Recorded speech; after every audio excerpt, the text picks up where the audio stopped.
नमस्कार मित्रों, Hindi dose on demand channel में आपका एक बार फिर से स्वागत है। पिछली वीडियो से दोस्तों हम पढ़ा रहे थे समास, और समास के हम 3 भेद पढ़ा चुके हैं। अब हम उससे आगे चलते हैं। अगला भेद है समास का द्विगु समास। द्वि कहते हैं 2 को, यानी जिसमें सीधी सी बात है, इसके पद से पता, इसके नाम से पता चलता है द्विगु। गु गाय हम कह सकते हैं द्वि 2, जिसमें 2 गाय, यानी जिसमें द्विगु 2 गाय की बात अगर हम करें तो द्वि और गु, यानी पहला पद जो है इसमें संख्या है द्वि और गु गाय से संबंधित है। तो इसको ऐसे भी समझ सकते हैं कि जिसमें पहला पद, जिस समास में पहला पद संख्यावाची होता है और उत्तर पद जो है वह संज्ञा होता है, यानी पहला पद संख्यावाची और दूसरा पद यानी उत्तर पद जो है वह संज्ञा होता है, और जो समस्त पद बनता है वह या तो समूह का सूचक होता है अथवा उसमें समाहार का अर्थ निहित होता है। जैसे अब चलिए हम उदाहरण से देखते हैं। पंचवटी, आपने देखा होगा रामायण में भी प्रसंग आता है कि पंचवटी में जब राम थे वहाँ शूर्पणखा आई और वहाँ उसने उनको डराने धमकाने का प्रयास किया। तो पंचवटी, शायद ये बात बहुत कम लोग जानते हैं कि पंचवटी क्यों थी, उसको पंचवटी क्यों कहा जाता है, पंचवटी क्या था। तो दोस्तों पंचवटी जो था वहाँ 5 वट वृक्ष थे, 5 वट वृक्ष थे पास पास, वहाँ समूह था 5 वटों का, इसलिए उस जगह को कहा गया पंचवटी। पंचवटी 5 वटों का समूह। तो देखिए इसीलिए उसको पंचवटी कहा गया कि वहां पर 5 वटों का एक समूह था, यानी 5 वट वृक्ष वहां पास पास थे, इसलिए उस जगह को कहा गया पंचवटी। तो पंचवटी मतलब 5 वटों का समूह। तो देखिए यहां इसका ये संक्षिप्त रूप किया गया है। हम आगे चलते हैं। नवग्रह, नव कहते हैं 9 को, और ग्रह आप जानते ही हैं, ज्योतिष में भी हमारे और हमारे जो अंतरिक्ष विज्ञान है उसमें भी 9 ग्रहों की बात कही गई है। तो देखिए नवग्रह यानी नवग्रहों का समूह, अर्थात 9 ग्रहों का समूह। जो 9 ग्रहों का समूह है हमारा, उसे हम नवग्रह कहते हैं। आगे चलिए।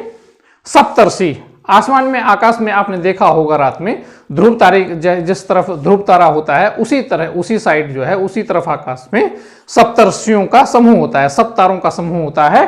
तो 7 ऋषियों का समूह, और वो सप्तर्षि समूह वो इसीलिए है कि हमारे 7 हमारे मतलब ऐतिहासिक उसमें हमारे पौराणिक प्रसंग में 7 ऋषि हुए हैं, महर्षि, उन्हीं के वो प्रतीक हैं वो तारे, तो उन्हीं को कहते हैं सप्तर्षि, 7 ऋषियों का समूह। ऐसे ही दोस्तों हम आगे आते हैं। अब पंजाब, अब देखिएगा पंजाब बहुत पॉपुलर है, सब लोग जानते हैं कि पंजाब जो है एक हमारे प्रदेश का नाम है हमारे देश में, मगर ये बात कम लोगों को मालूम है कि पंजाब का नाम पंजाब ही क्यों है। तो पंजाब का मतलब यह है पंच जमा आब। देखिए पंच और आब, आब कहते हैं फारसी में पानी को, और पंच मतलब 5 पानी, मतलब पंजाब प्रांत में 5 नदियां होती हैं, 5 नदियां हुआ करती थी, तो इसीलिए उसको पंजाब कहा गया। पंचाब, 5 आबों का समूह यानी 5 नदियों का समूह जो है वह पंजाब है, इसीलिए उसका नाम पंजाब है। ऐसे ही अब देखिए दोस्तों, आपने सुना होगा कि अकबर के दरबार में नवरत्न थे, 9 रत्न थे।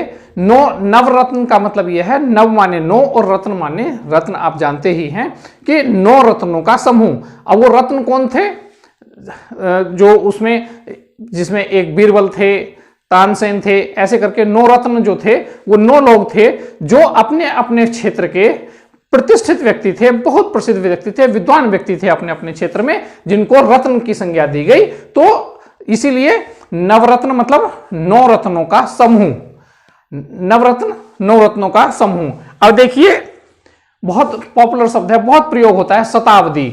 शताब्दी सुनते जरूर हैं समय, मगर ये बात कम ही लोगों को जानकारी होती है कि शताब्दी का मतलब क्या होता है, शताब्दी क्यों है। तो शत मतलब 100 और अब्द कहते हैं वर्ष को। संस्कृत में शत कहते हैं 100 को और अब्द कहते हैं वर्ष को, और शताब्दी यानी जिसमें 100 वर्षों का, शत अवधों का समाहार। अब देखिए समूह और समाहार में थोड़ा सा फर्क है। समूह जो है वो अलग अलग उसमें होता है, जैसे पंचवटी हमने कहा तो एक वृक्ष यहां, एक वृक्ष यहां, एक यहां, एक यहां, एक यहां, मतलब हैं तो 5, मगर वो समूह में ग्रुप रूप में है, ग्रुप में है, एक पास है, मतलब वो फिर एक साथ रहते हुए भी अलग अलग हैं समूह। मगर समाहार में क्या होता है, समाहार में हम उसका जो जिक्र करते हैं, जो उसके पांचों के मिले बिना जो है वह काम जो है वो पूर्ण नहीं होता। समाहार मतलब समाहित होने से, मिले होने से, जुड़ जाने से होता है। तो देखिए शतावधि, शत अवधों का समाहार, यानी 100 वर्षों के मिलने से, 100 वर्षों के मिलने से, 100 वर्षों के समूह से जो है, जिसमें 100 वर्षों का समाहार हो गया, जिसमें 100 वर्ष समाहित हो, उसको हम कहते हैं शतावधि। ऐसे ही दोस्तों त्रिवेणी, आपने सुना होगा त्रिवेणी, जो इलाहाबाद में हम जो संगम है उसको त्रिवेणी भी कहा जाता है। त्रि कहते हैं 3 और वेणी कहते हैं चोटी को, शाखाओं को। वेणी मतलब शाखा भी कहते हैं। तो 3 शाखाएं, 3 शाखाएं कौन सी हैं आपको मालूम है? 3 शाखाएं किसकी? यानी पानी की, यानी नदियों की 3 शाखाएं हैं वहां पर, जो जिनका वहां पर मिलन होता है। तो त्रिवेणी, 3 वेणियों का समूह, 3 शाखाओं का समाहार। देखिए संगम, इसीलिए संगम भी कहते हैं उसको, समाहार है उनमें, समूह नहीं है। वो समूह होता तो एक ये आ गई, एक ये आ गई, एक ये आ गई, समानांतर भी होती तब भी वो समूह कहलाता। मगर समाहार, तीनों वहां मिल रही हैं, इसीलिए समाहार है वो, इसलिए संगम है। तो तीन वेणियों का समाहार जो है, 3 धाराओं का समाहार, 3 शाखाओं का समाहार, तो त्रिवेणी। 3 शाखाएं कौन कौन सी हैं? गंगा, यमुना और सरस्वती। सरस्वती हालांकि विलुप्त हो चुकी है, नहीं दिखाई देती, अदृश्य माना जाता है उसको, कहते हैं वो नीचे से उसमें समाहित होती है। तो त्रिवेणी, 3 वेणियों का समाहार, 3 शाखाओं का समाहार या 3 धाराओं का समाहार। तो ऐसे ही त्रिफला।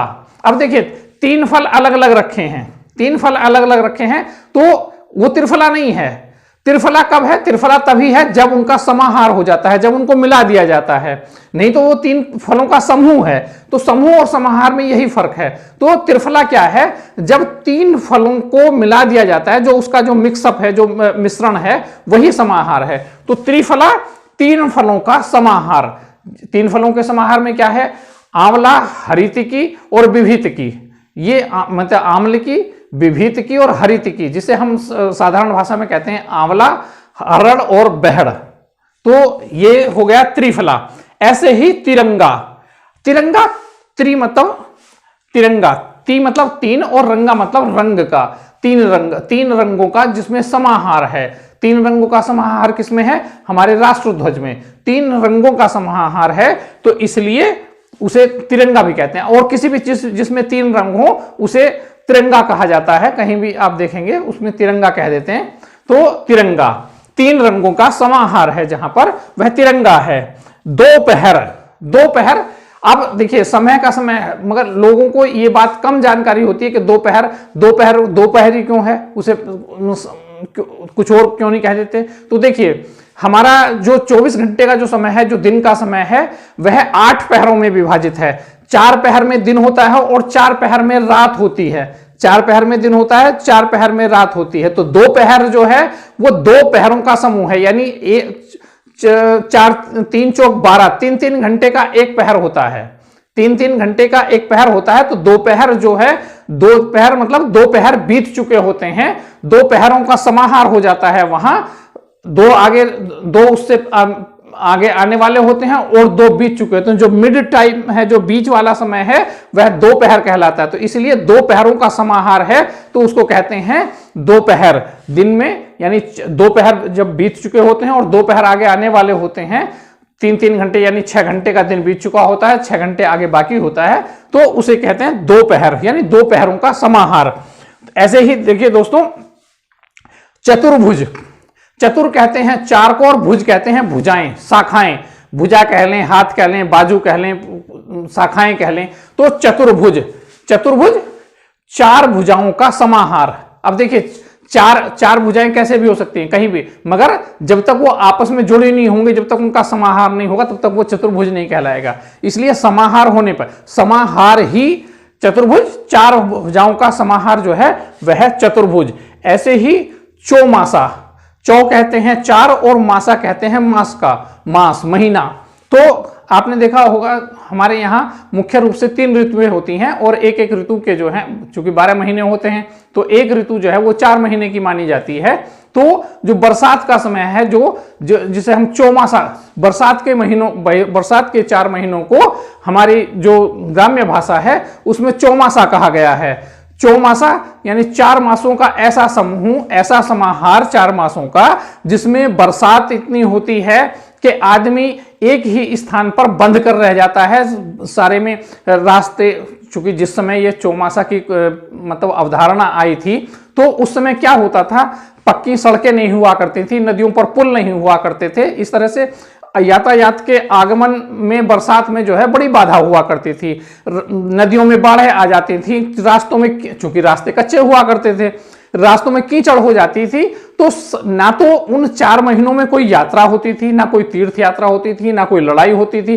सारे काम जो थे वो स्थगित हो जाते थे और ना ही कोई त्योहार वगैरह उस समय में आता था। यानी 4 महीने के लिए आदमी एक जगह पर बंद कर रह जाता था। इसीलिए उसे जो है वो चौमासा के ऐसा 4 महीनों का ऐसा समूह जहां आदमी उनके बंधन में बंध, तो उसे बंधन में बंध के रह जाता था। तो इसलिए उसको चौमासा, 4 मासों का समाहार, 4 महीनों का समाहार। ऐसे ही चौराहा, आप जानते हैं चौराहा, चौ मतलब 4, राह मतलब रास्तों का, जहां रास्तों का समाहार हो, यानी 4 रास्ते अलग अलग हो, एक रास्ता ये जा रहा है, एक ये जा रहा है, एक ये जा रहा है, एक ये जा रहा है, तो उसको चौराहा नहीं करेंगे।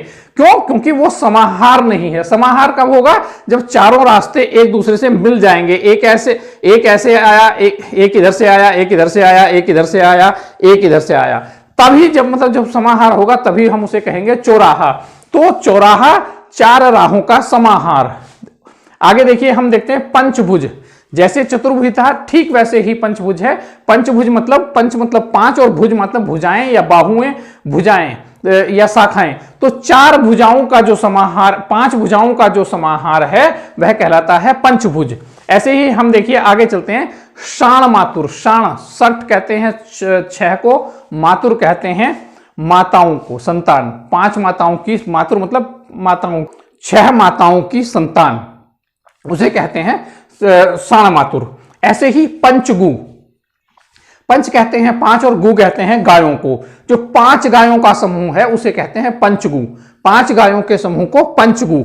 देखिए यहां समाहार नहीं है। समाहार कब? समाहार में मिलना होता है। समूह में जो है वो सब चीज होती एक जगह इकट्ठी हैं, मगर वो सब एक दूसरे से कनेक्ट नहीं होती। एक जगह होती हैं, कनेक्ट नहीं होती, मिली नहीं होती, समाहार नहीं होता है, केवल इकट्ठा होती हैं, एकत्र होती हैं। तो पंचगु 5 गायों का समूह। ऐसे ही पंचपात्र, पंच मतलब 5 और पात्र कहते हैं बर्तन को। 5 बर्तनों का समूह, यानी 5 बर्तन हो तो उसे कहते हैं पंचपात्र। ठीक है। ऐसे ही हम आगे चलते हैं, सप्तपदी। सप्तपदी, सप्त मतलब 7 और पदी मतलब पद, जिसमें 7 पदों का समाहार हो। जिस रचना में 7 पदों का समाहार हो उसे कहते हैं सप्तपदी। ऐसे ही सतसई, बिहारी की सतसई बड़ी प्रसिद्ध है। सत मतलब 700 और सई, सतसई कहें मतलब दोहों को। तो 700 दोहों का समाहार जिस रचना में है, 700 दोहों से जो रचना बनी है, जिसमें 700 दोहे गुथे हुए हैं आपस में, उसको कहते हैं सप्तपदी। ऐसे ही दोस्तों, उसको कहते हैं सतसई, जिसमें 700 दोहों का समाहार है, वह सतसई।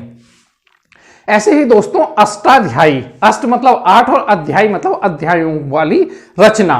तो 8 अध्यायों वाली रचना क्या है? महर्षि पाणिनि की जो व्याकरण है, जिसको अष्टाध्यायी के नाम से जाना जाता है, जिसमें 8 अध्याय हैं। तो 8 अध्यायों का समाहार जिसमें है वह कहलाता है अष्टाध्यायी।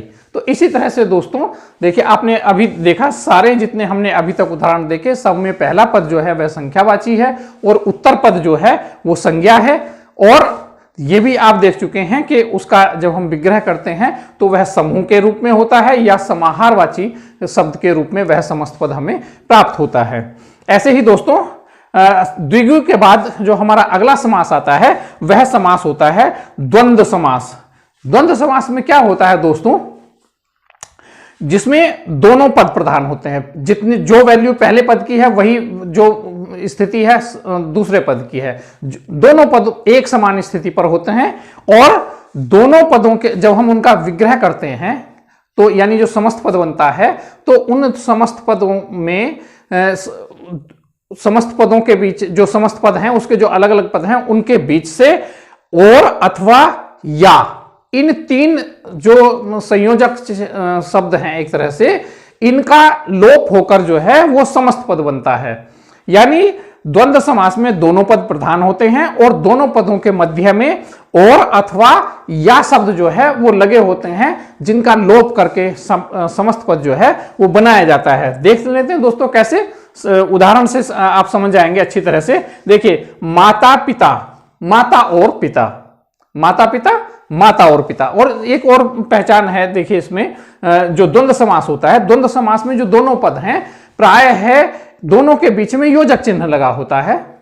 द्वंद्व समास के दोनों पदों के बीच में जो समस्त पद हैं उन समस्त पद के दोनों पदों के बीच में यानी प्रथम पद, पूर्व पद और उत्तर पद दोनों के बीच में जो है वह देखिए क्या लगा होता है, योजक चिन्ह लगा होता है। योजक चिन्ह से जुड़े होते हैं। जैसे देखिए माता और पिता, देखिए योजक चिन्ह लगा है यानी माता और पिता।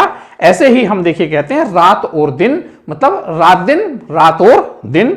ऐसे ही राजा रंग, विग्रह हो जाएगा राजा और रंग। ऐसे ही राधा कृष्ण, मतलब राधा और कृष्ण। ऐसे ही जीवन मरण, जीवन और मरण। गंगा यमुना, गंगा और यमुना। लाभ हानि, अब देखिए लाभ हानि, यहां लाभ और हानि भी हो सकता है या हम इसको लाभ या हानि कहते हैं ना, व्यापार में लाभ हानि तो लगा रहता है कि लाभ हो या हानि हो, तो लाभ या हानि, लाभ हानि, लाभ या हानि या लाभ और हानि, दोनों तरह से विग्रह हम कर सकते हैं। ऐसे ही दोस्तों सही गलत, सही या गलत, या हम ये भी कह सकते हैं सही और गलत, सही और गलत अथवा सही या गलत, दोनों में से हम कुछ भी कर सकते हैं। सही अथवा गलत, सही या गलत, सही और गलत, कुछ भी हम समास विग्रह इसका कर सकते हैं। ऐसे ही दोस्तों जल थल, जल थल मतलब विग्रह हो जाएगा जल और थल। ऐसे ही नर नारी, नर और नारी, नर और नारी या नर अथवा नारी। ऐसे ही पति पत्नी, पति और पत्नी। ऐसे आगे हम चलते हैं स्त्री पुरुष, स्त्री और पुरुष। ऐसे ही दोस्तों धनी निर्धन, धनी और निर्धन। ऐसे ही ऊंचा नीचा, यानी ऊंचा या नीचा, ऊंचा या नीचा, दोनों में से एक होगा। मतलब हम कई बार कहते हैं ना वहां तो यार बड़ा ऊंचा नीचा है, कि या तो ऊंचा है या नीचा है, समतल नहीं है, तो ऊंचा या नीचा। और पाप पुण्य, पाप या पुण्य, या ऐसे भी पाप और पाप या पुण्य, ये भी समास विग्रह कर सकते हैं। और इसका विग्रह ये भी कर सकते हैं पाप और पुण्य। ये उसके हमारे समास विग्रह के और जिस हम अर्थ में प्रयोग कर रहे हैं पदों, इस समस्त पद का जिस अर्थ में हम प्रयोग कर रहे हैं, जिस संदर्भ में हम प्रयोग कर रहे हैं, यह उसके ऊपर निर्भर करता है कि हम उसका समास विग्रह कैसे करें। हम पाप पुण्य का जो समास विग्रह है पाप या पुण्य करें अथवा पाप और पुण्य करें। और देखिए एक और हम उदाहरण देख रहे हैं, चाय कॉफी, कहते हैं ना चाय कॉफी में, चाय लोगे या कॉफी, तो चाय कॉफी, चाय कॉफी मतलब चाय या कॉफी, है ना। चाय और या चाय, देखिए वह चाय चाय चाय कॉफी की दुकान है, तो चाय या कॉफी की दुकान नहीं है वहां पर, चाय और कॉफी दोनों की दुकान है। तो अगर हम इस अर्थ में दुकान के संदर्भ में अगर हम ऐसे बात कर रहे हैं कि चाय कॉफी की दुकान है, इसका मतलब यहां पर जो इसका समास विग्रह होगा वह होगा चाय और कॉफी। अब अगर हम कोई ये कहे कि चाय कॉफी पीने गए हैं, अगर कोई ये पूछे, ये कह दे कि भाई साहब कहाँ गए हैं, तो और कोई ये कहे कि चाय कॉफी पीने गए हैं, तो सीधी सी बात है एक बार में आदमी दोनों चीज तो पिएगा नहीं, चाय और कॉफी दोनों। तो या तो चाय पीने गया है या कॉफी पीने गया, मतलब वो ऑप्शन है उसके पास, वो चाय पिएगा या कॉफी पिएगा। तो चाय कॉफी, यहां पर जो समास विग्रह होगा चाय कॉफी का वह होगा चाय या कॉफी। इस तरह से दोस्तों द्वंद्व, द्विगु और द्वंद्व समास ये पूर्ण होते हैं। दोनों को आप समझ गए होंगे। कहीं कोई इसमें मैं नहीं समझता हूं कि इसमें कहीं कोई भ्रम की स्थिति, कोई ऐसी बात रह गई है या कोई बात है कि कहीं उसमें कहीं अटक होगी। तो दोस्तों मैं आपसे ये निवेदन करूंगा कि एक तो हिंदी को पढ़ते समय या पढ़ाते समय आपको कहीं कोई भ्रम हो रहा है, कहीं कोई आपको दिग्दर्शन की जरूरत है, मार्गनिर्देशन की जरूरत है, या कहीं कोई प्रश्न परेशान कर रहा है, कहीं पर कोई समस्या आपके सामने आ खड़ी हुई है, तो आप हमारे चैनल के कमेंट बॉक्स में जाइए, अपना प्रश्न पूछिए, अपनी समस्या हमारे साथ साझा कीजिए। हम निश्चित रूप से आपके लिए उसका समाधान प्रस्तुत करेंगे। दूसरी बात दोस्तों, ये हमारा वीडियो आपको कैसा लग रहा है, या आप इसमें और क्या सुधार हमसे चाहते हैं और क्या अपेक्षा आप हमसे रखते हैं, वह भी हमें हमारे उस कमेंट बॉक्स में जाकर यह बात जरूर बताइएगा, जिससे हम इसको और उपयोगी बना सकें, आपके सुझावों को अपनाकर और इसको प्रोग्रेसिव बना सके। दूसरी बात, अगर अभी तक आपने हमारे चैनल को सब्सक्राइब नहीं किया है तो सब्सक्राइब कीजिए। बेल आइकन का बटन अगर नहीं दबाया है तो उसे दबाकर हमारे नोटिफिकेशन को ऑन कर लीजिए, ताकि नए वीडियो का जो लिंक है आपको तुरंत मिलता रहे। और दोस्तों, शेयर करना मत भूलिएगा अपने दोस्तों के साथ, अपने सहपाठियों के साथ, अपने सहकर्मियों के साथ, जिससे सभी लोग अधिक से अधिक लाभान्वित हों। तो दोस्तों, हम अगले वीडियो में अगले जो समास का जो अगला भेद हमारा शेष रहा है, बहुव्रीहि समास, उसके साथ फिर मिलेंगे। तब तक के लिए नमस्कार।